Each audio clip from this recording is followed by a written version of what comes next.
বাংলাদেশের জন্য একটা অপূরণীয় ক্ষতি হলো উনি চলে যাওয়াতে। আমার বাবা তো আসলে চাইতেন যে সবসময় যারা ইয়াং আছে তারাই দেশের পরিবর্তন আনবে এবং সবাইকে উনি সবসময় উৎসাহী করতেন এই কাজে। আর উনি চাইতেন যে আসলে সবাই একটা সুন্দর বাংলাদেশ গড়ার জন্য একসাথে কাজ করবে। আর সবচেয়ে শেষে যে কথা, শিক্ষার্থীরা পড়াশোনা করবে, সংস্কৃতি চর্চা করবে, দেশ নিয়ে চিন্তা করবে এবং সুন্দর দেশ তৈরি করবে এবং সকলের মধ্যে একটা শুভ বুদ্ধির উদয় হবে, এটা উনি সবসময়ই চাইতেন।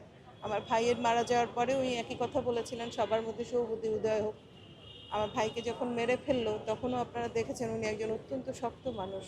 উনি আসলে অত শক্ত মানুষ ছিলেন না, আলাদা করে নিজে নিজে কষ্টটা ভোগ করতেন, কিন্তু কাউকে আলাদা করে নিজের সেই শোকগুলো প্রকাশ করতেন না সবার সামনে।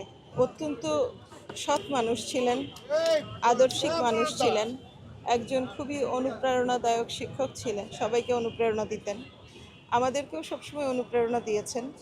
উনি বাংলাদেশের জন্য একটা অপূরণীয় ক্ষতি হলো উনি চলে যাওয়াতে। শুধু আমাদের পরিবারের কথা বলবো না, আজকে আপনারা দেখলেন যত মানুষ এসছে, আমি চাই সবাই মিলে যেন তার আদর্শের জায়গাগুলোকে আরও এগিয়ে নিয়ে যান এবং সবার মাধ্যমে বাংলাদেশের একটা সুন্দর বাংলাদেশ আমি গড়ে তুলি সবাইকে নিয়ে। এবং আমি বিশ্বাস করি উনি যেভাবে ওনার বইগুলোতে লিখেছেন, মানুষের কাছে পৌঁছানোর চেষ্টা করেছেন, সবাই সেই বইগুলো পড়ার মধ্য দিয়ে ঋদ্ধ হবে এবং সবাই আপনারা কাজ করতে